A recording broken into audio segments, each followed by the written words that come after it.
I would never ask anyone to do something that I wasn't prepared to do myself. And that's something I learned, I'd say probably before my career even began. But I got myself into this funny little cycle. My confidence just hit the floor.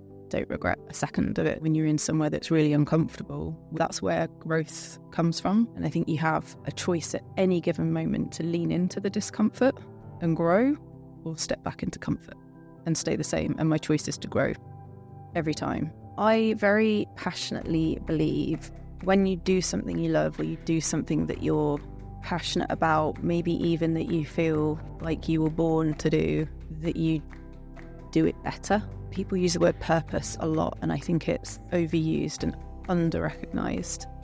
But I think if you can connect to something that feels like purpose, which I have recently lost and I'm starting to find again, you just have reasons to believe in yourself, believe in why you get up every day.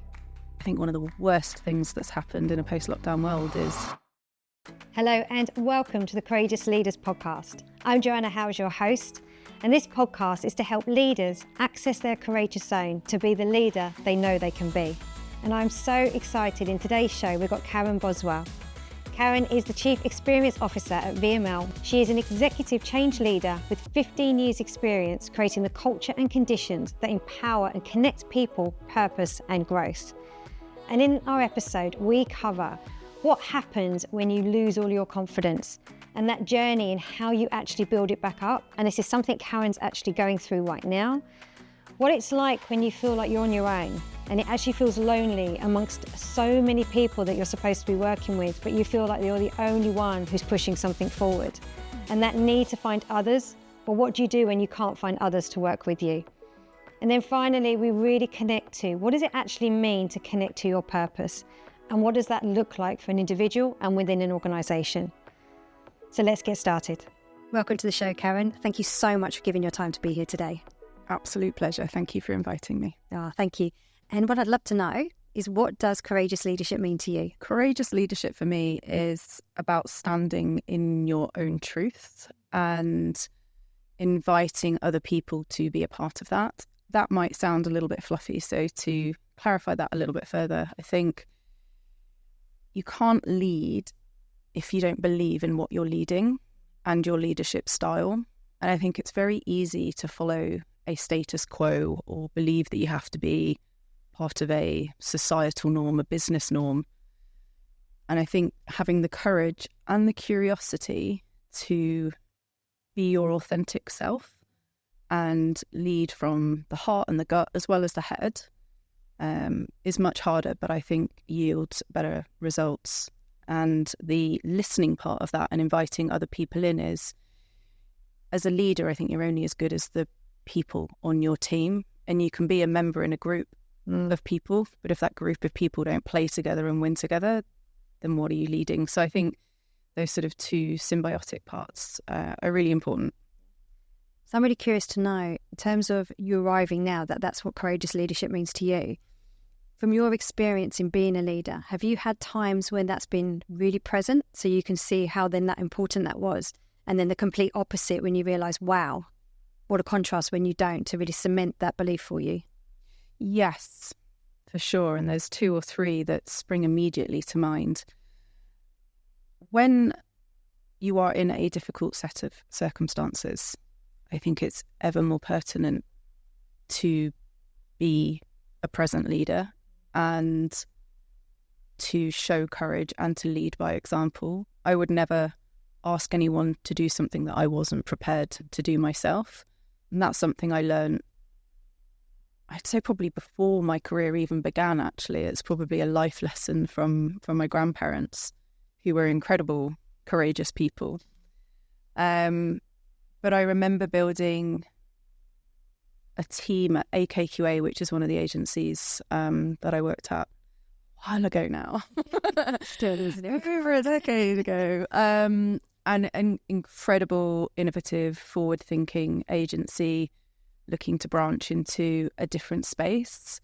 And my then boss, another amazing, courageous leader, Amanda Morrissey, she gave me the space to try new things and bring a bit of me, I guess, into setting up a campaign arm of AKQA, which was quite new. It was a different way of working. And I remember sort of working with her to pitch and win the first client for that team, which was amazing. And then meeting the two people that I was going to be building this team with. And it was just, we were quite young, quite new into, having the responsibility of standing a team up in a very respected and in all the right ways cutthroat agency. And I spent most of that feeling quite nervous and a little bit anxious, but just felt like if I could bring all of me to the party, that it would be a hell of a lot of fun. And it was. And it gave the team around me, as we grew, the courage to also be the same. And I'm a big believer that creatives don't have a monopoly on creativity. Same with strategists and strategy. And whilst there's expertise for sure, just this idea that bring your A game, and don't worry if you're playing your B game, like we're here to help you. And that was really important. And another example that springs to mind, and I know a lot of people sort of talk about how challenging lockdown was, and it was, but pitched and won a big client during the lockdown, inherited a team in a remote situation. Wow. Had to augment and displace a lot of that team remotely and hire an entirely new team remotely.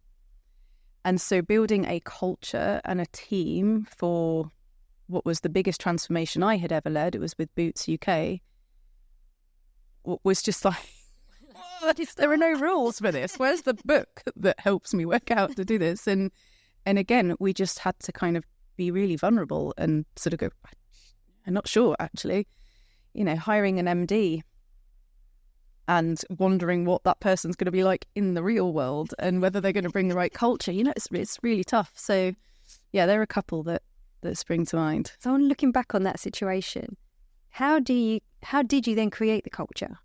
Like, what if you look back on reflection to go, what was it that made it work? What would you share? So, a lot of the same things that probably apply in the real world, but you just have to give 150% effort all of the time. So making sure that everybody had time to speak in a virtual space, making sure that diaries had space, in between meetings. I think one of the worst things that's happened in a post-lockdown world is you just virtually now extended everybody's day and there's just no time and space to think. So those were rules that we put in place, some of the sort of hygiene factors. And then we started to create, virtual parties. So we would send out little cocktail kits, and on a Friday we would make sure that as many people as possible had a cocktail or a mocktail, and we just bring everybody together and try and sort of create that culture. And I had an amazing EA at the time who we sort of quite quickly promoted into an office queen of vibe role, because she just brought this amazing energy to kind of getting everybody to just open up and speak up. And we stripped out hierarchy where there was no need for hierarchy. And we're just very conscious about how neurodiversity showed up in this new world and what that meant to how we recruited. And actually we learned a lot of good things from that. So, removing bias from recruiting was something that became a lot easier in some ways. That's really tough. Yeah, super tough. And, we put a lot of parameters in place for sort of blind recruiting, as in, you wouldn't see a picture and you wouldn't actually have a video call until you were sort of shortlisted. So it was purely just based on, how you brought your energy. It just took a lot more. And actually coming out of that, when we did get everybody, I remember for the first time when I met some of the, there's an amazing woman called Rachel Peace who was like leading the media part of it. And we had gone through 9 months of really tough times, like doing all of this together.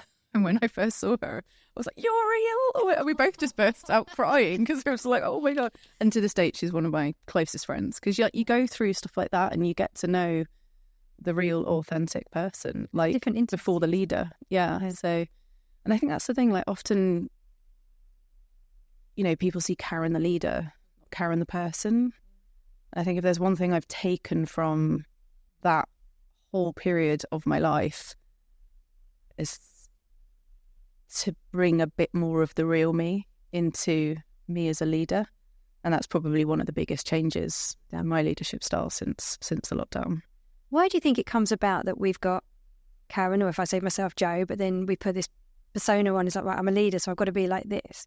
Where do you think that comes from, or where did it come from for you, where there's like two people? I think it's largely predicated like on decades of how leadership should be. Yeah. And that has stemmed from habits and heuristics that have been just deeply embedded and taught at business school. There is no people school. And it's interesting. It's something I felt but couldn't really distinguish as I was sort of coming up through the ranks, as it were, in my 20s and then into my 30s. And I remember, I think I was probably 32, 33 when I had like a big leadership gig. And I was a lot younger than a lot of the leaders. And I was pushed in a corner a lot of the time because I was sort of, everybody just assumed I was the girl that was bringing the tea. Oh, I had the same. You too, yeah. Funny that, isn't it? But I turned it into a superpower because I would let them, ask for tea, and I'd pour the tea and I'd wait for everyone to sit, and then I'd just walk to the front of the room and run the meet, announce the agenda. And everybody would like, yes, brilliant. yeah, exactly. And it's great. And I think that's okay. You don't have to play by the rules to bring your own strengths to a meeting. It's, let people show their bias, and you can softly educate why that's maybe not the best way to operate as a leader.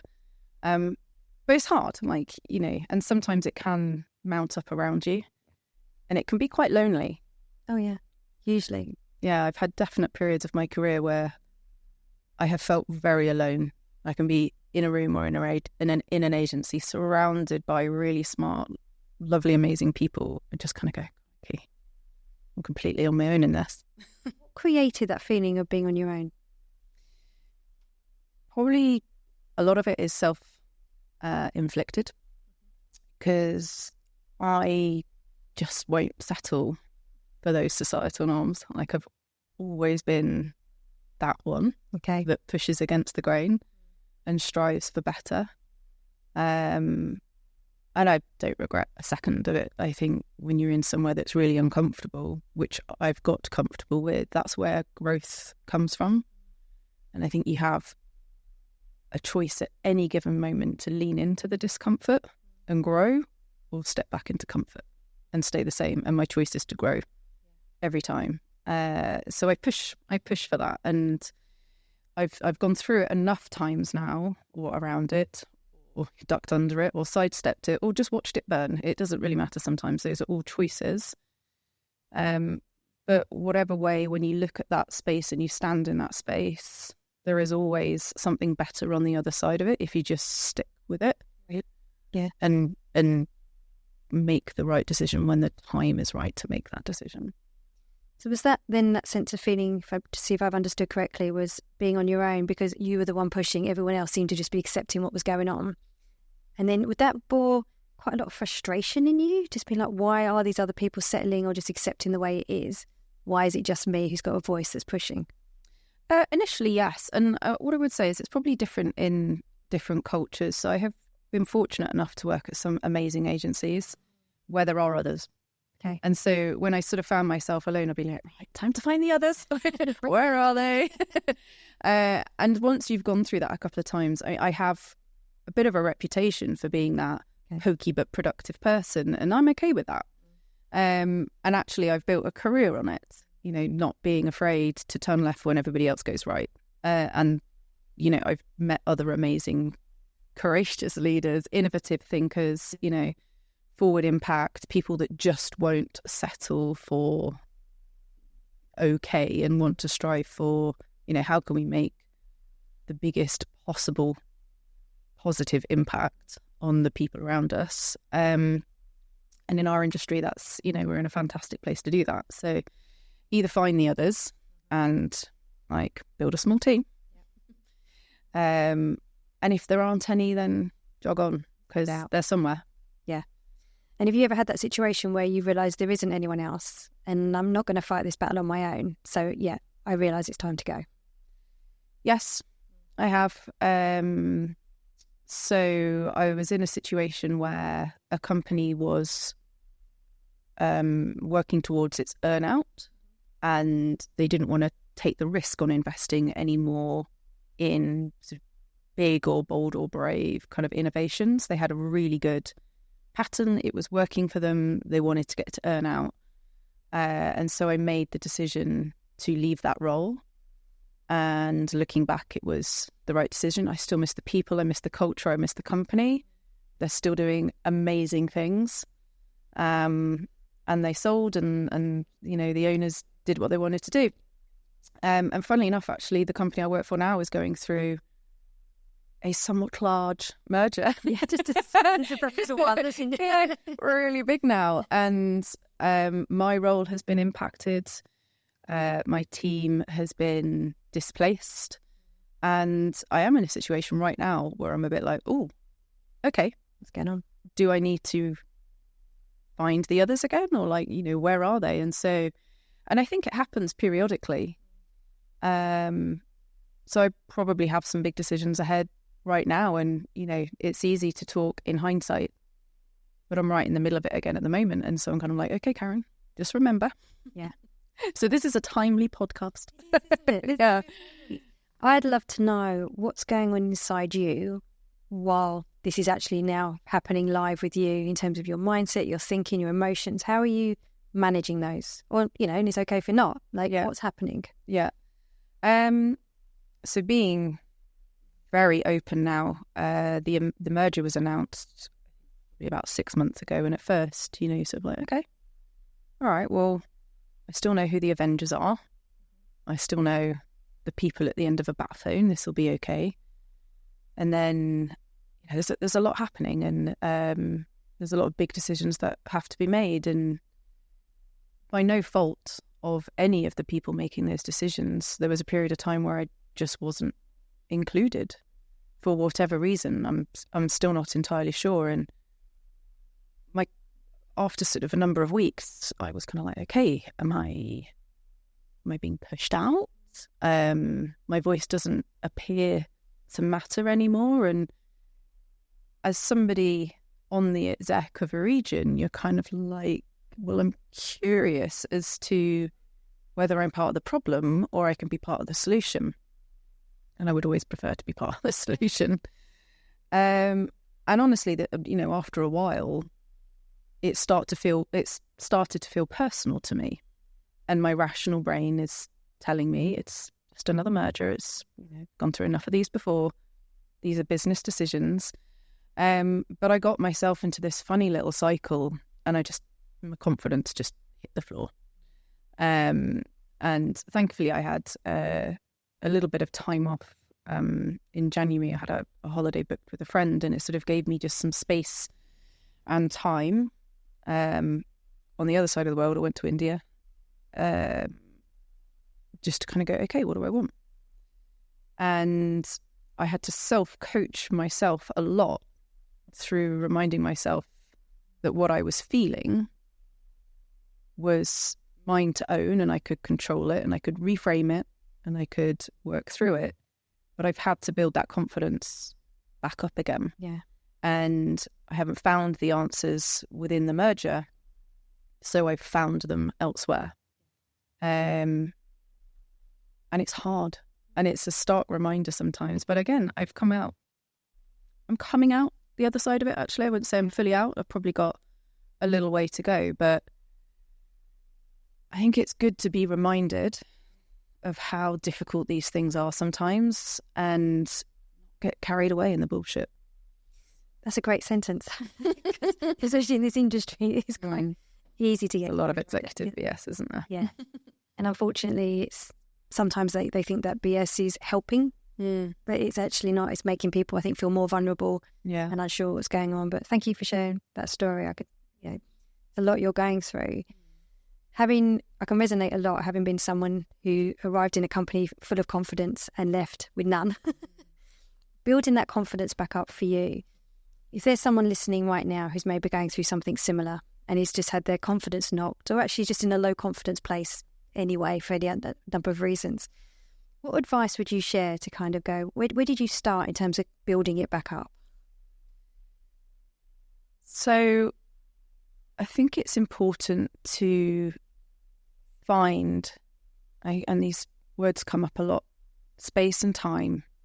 And space could be an environment. I personally find my yoga mat and booking a class, or getting outside and going for a walk. And time with no distraction is so important to just sit and work out what's going through your body.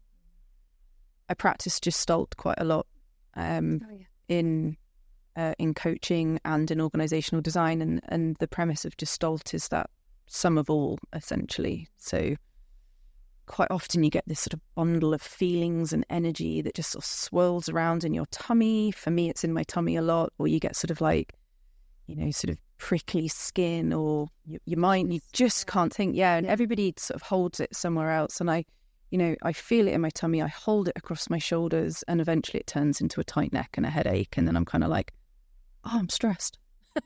But you can sort of learn to unpick that, and just having the space and time to go, okay, how am I actually feeling? What am I thinking? And what do I need? And it's okay if you can't answer that straight away. Sometimes you can do that on your own. Sometimes you need somebody to just listen. And so my advice would be, find some space and time, an hour, 2 hours a day, a week, go on holiday if you're fortunate enough to be able to, or just, a quiet room in a house somewhere. Yeah. And just sit with the feelings and write it down, make notes, whatever you need to do, and then try and find someone to talk to. And sometimes, if you've got someone great. Sometimes it's easier to talk to someone you don't know as well. And once I'd figured out I couldn't make these decisions on my own, I just started reaching out to people. And I've met so many new amazing people just from kind of going, I don't really know what my next chapter looks like. And I've just been seeking inspiration, and I'm still working it out. I'm pretty close. Like, I've got a good gut feel now about what might happen next. But don't sit there and feel like you have to work it out on your own.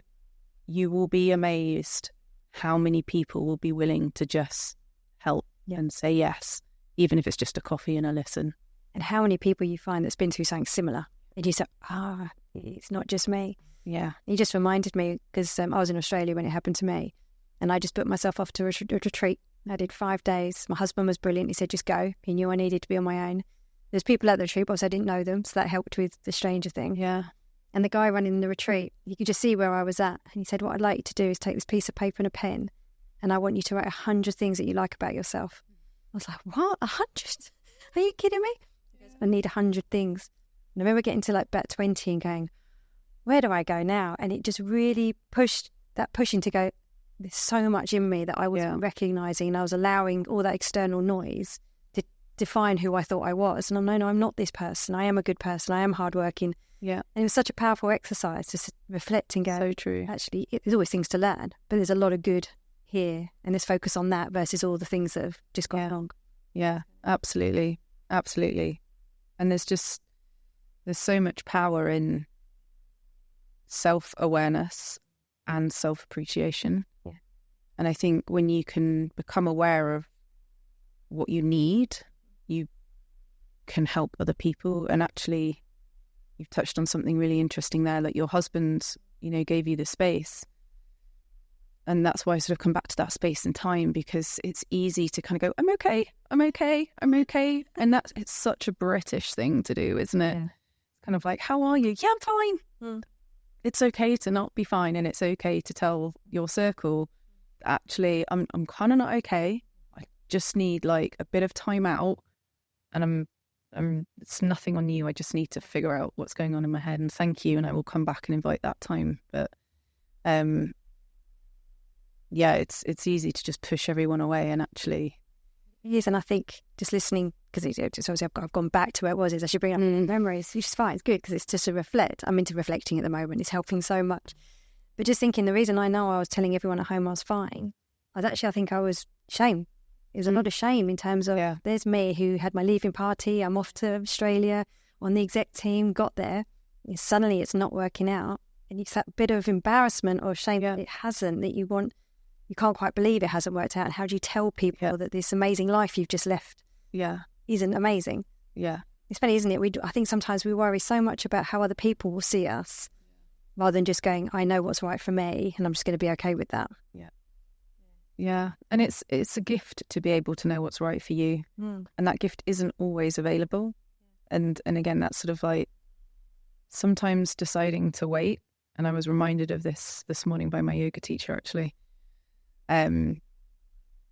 She sort of reads these little manifestations out at the end of each one, and she we're friends as well, so she actually popped around for a coffee the other day, and I went to her class this morning, and she read this lovely manifestation out, which was just, it's okay to wait.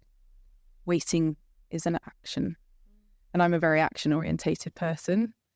So I was lying in Shavasana and like tears streaming down my face, gotta go, oh my God. But it's true, like sometimes the best decision you can make is to just stand and wait and watch stuff burn. Yeah. Yeah. I really like that. It's just making my whole body just go, just take the pressure. I don't need to know all the answers right at that time. I really It's exhausting. Do you feel you've got a whole different level of self-awareness now with what you're going through? Have you learned more about yourself because of this? For sure. Yeah. Yeah. I think I'd projected a very strong, determined leader to cover up a lot of what I was going through, and then realised that actually a lot of my team and a lot of other people around me needed the person behind the leader more than Karen the CXO. And it's like, so I was reminded that actually by being more aware of what I needed, I could, just by proxy of saying, this is tough. Yeah. Like, I'm struggling too. Yeah. I don't know any more than you do, but I'm here if you just want a coffee. And actually, like, people then just sort of flock and go, oh my God. She was when Thank you. Alone. Because everyone just assumes that it's them. And it's not. Or dealing with it. It's just business. And I think it's so nice. And I don't know if it was COVID that did this, but I do think that the vulnerability in leadership now, being more accepted, it turns out I've got a wonderful person who works with me, Anna, and it's just so lovely. So I think I was definitely that strong leader, got to look like I've got it all together. And to now just go, I didn't sleep last night, or I woke up a bit worried, or I'm nervous about shooting a podcast. It's so nice to just be real. Yeah. And then they can, and say it could be real back. I think this, just because you've got this leadership job title doesn't mean you've got to be a hero and you've got it all together. It's very true. It's very true. That's really nice.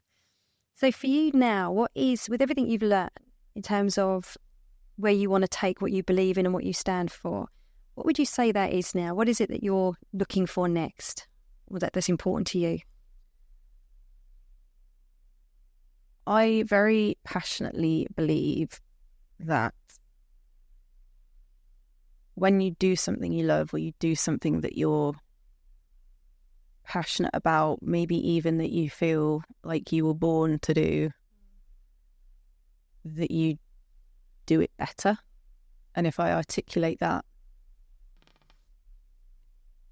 people use the word purpose a lot, and I think it's overused and under-recognised. But I think if you can connect to something that feels like purpose, which I have recently lost and I'm starting to find again, you just have reasons to believe in yourself, believe in why you get up every day. And I have found that when I look back at what I have loved the most and when I look forward at how I can make positive impact, reconnecting to my purpose, I believe, is helping connect people to their purpose. And I've done a lot of it, but not enough of it. And I feel like I've maybe disguised it in other projects. And it sort of infuriates me a little bit that, you know, big companies kind of band purpose around, like, you know, it's okay to just say a thing and not do it. And I'm like, it's not okay. It's fucking not okay. So whether we're talking about an organization and how they design themselves to deliver against a real purpose, or an individual. So, you know, I love coaching. I'm doing my associate coaching certification with the ICF at the moment, which is just a whole other level. And I love it because it's challenging, like, how I think and how I listen, more importantly. And so whether it's an individual, a team, an organization, my future path, wherever I do this, is going to be about connecting people to purpose and try and make the biggest possible positive impact that I can. And if I can just change 4 or 5 companies and help 20 or 30 leadership teams and however many individuals I can along the way, I'll feel like I can be really proud of why I get out of bed every day. And I want to know, because I speak to a lot of companies, and as you said, they all say about purpose. What for you is a red flag when you can see a company really isn't connected to their purpose? So if people, like, someone's listening now, their business, and they can kind of go, yeah, we've been saying this stuff, but hasn't really changed behaviour, hasn't really changed the way we work. What is it that companies are missing with being able to connect to purpose? So the red flag, there are sort of 2 questions in there I might choose to separate out, if that's okay. The red flag is quite often when the first agenda item is, how much money are we making? Whatever version of that it might be. Yeah. You know, what's the stakeholder letter that's coming out at the end of the quarter? And the value on a share is the outcome of people believing in their why and turning up and delivering against that. And a business is its people, not just its P&L. So the red flags are everywhere. And economically, there's a lot of challenges. Politically, there's a lot of challenges. Technologically, there's a lot of challenges. Societally, there's a lot of challenges everywhere we look. And it's very easy to focus in on short-term profit. But there's so much evidence out there now that hasn't really been readily available until the last maybe sort of decade or so, like proper science-backed investigations of companies that lead with purpose rather than profit, make more money more sustainably over longer periods of time. Yeah. So if you can look after your people, and I mean this in a way that's, you know, your employees, your customers, your stakeholders, they're all people. Yeah. And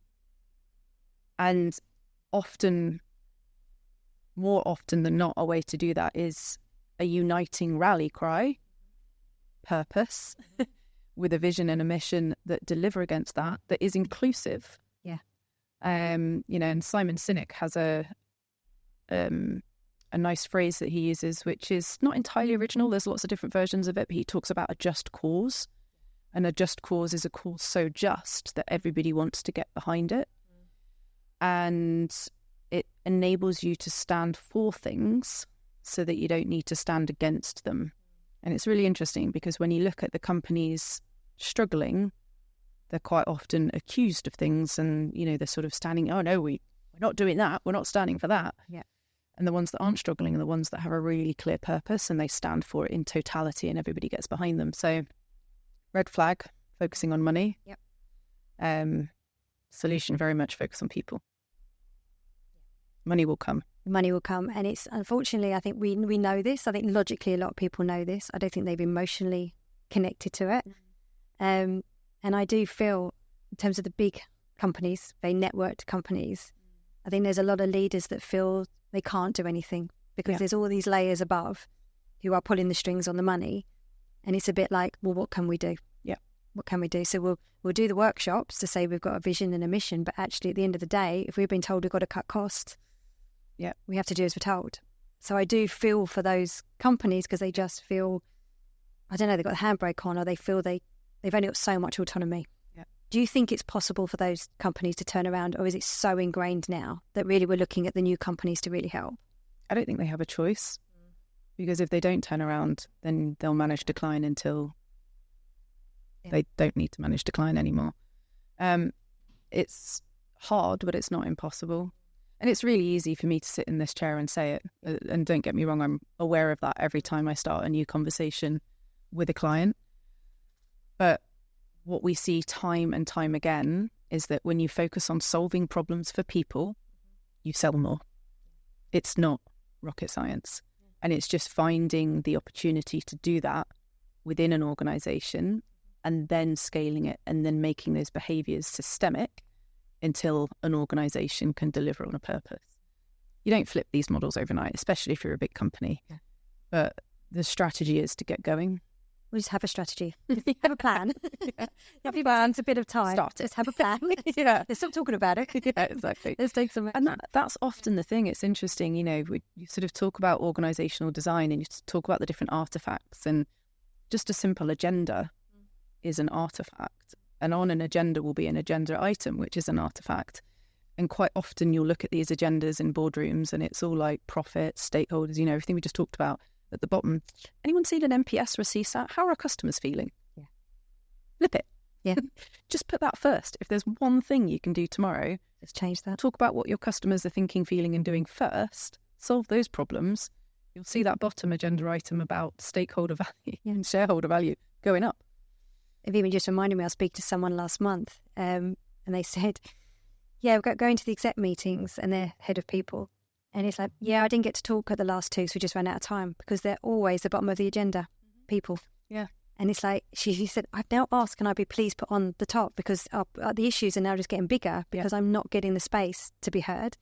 And you're so right, just move the people to the top of the agenda. Yeah. And customers, it make it so much easier. 100%. Everything else will come if you look after people. No, I'm very, very excited to see where you're going to take this and how you're going to bring your coaching and all your experience together. I know it's going to be incredibly, incredibly powerful. And I'd love to know, with everything you've experienced, the highs and the lows, and the change you're going through now, what advice would you pass on to your younger self? Do it for you. I spent a lot of time feeling like I had to prove to everyone else why I deserved to have a place in the world. I think I've finally learned, just be me. Do it for me. That's really nice. Do you mind me just building that? How do you know when you're doing it for you? What does that feel like? I'd take a deep breath then because I feel myself welling up a little bit. I can feel it now, actually, just saying it out loud, like physically tingly. But I think the words flow, the ideas flow when they're coming from you and you're not trying to repeat someone else's hyperbole. Like, you just know, and you're not imagining it. Yeah. Right? It's a different feeling in the body. Yeah. It's just, the body, the mind, everything just connects. Yeah. It's a really lovely share. Thank you. It made me feel quite emotional. And I was sitting there going, wow. Thank you so much for your time. Is there anything else you'd just like to either reinforce of what we shared or to cover before we close? Yeah, I'm probably going to get this wrong, but there's a quote that I read the other day that just really resonated, and I feel like it kind of summarizes a lot of what we've spoken to today. I'm going to try and get this right, and it's by Rumi, so a lot of people will probably know it. It's like, find the wisdom that unties the knot and seek the path that delivers for your whole being. Something like that. I probably need to Google it to get it. And I just remember reading that and kind of going, I've had this knot for quite a while now. And actually, I probably do have this wisdom inside me to untie it. And I feel like I'm untying it. Now I just need to find the path that allows me to bring all that I am to all that I do. So I'm kind of on that journey. So it resonated with me. So I feel like it's really relevant. Yeah. Should have probably practiced that before I come in, but then I don't know. That's beautiful. We'll make sure we put it in the show notes so people have got it, because I think that's incredibly, I think that will resonate with so many people right now. There are a lot of people just saying, what is my path now? Mm-hmm. And I think the world's changing so quickly, and I think new paths are opening up. Yeah. And this is why we talk about courage, is having the courage to untie the knot. Yeah. Don't feel it's got to stay tied, and that there is a path there for you. And I think ask for help. Yeah. You don't have to do it on your own. Absolutely. 100%. Karen, thank you. Thank you. Such a beautiful episode. Really, really thank you so much for sharing what you did. It meant a lot. Really appreciate it. And thank you to all of those for listening. Take care. Thank you so much for tuning in this week. I hope you enjoyed it and got real value that you can take into your leadership. If I could do a quick ask, if you could subscribe, it really helps us to keep bringing an excellent podcast to you. Take care and see you next week.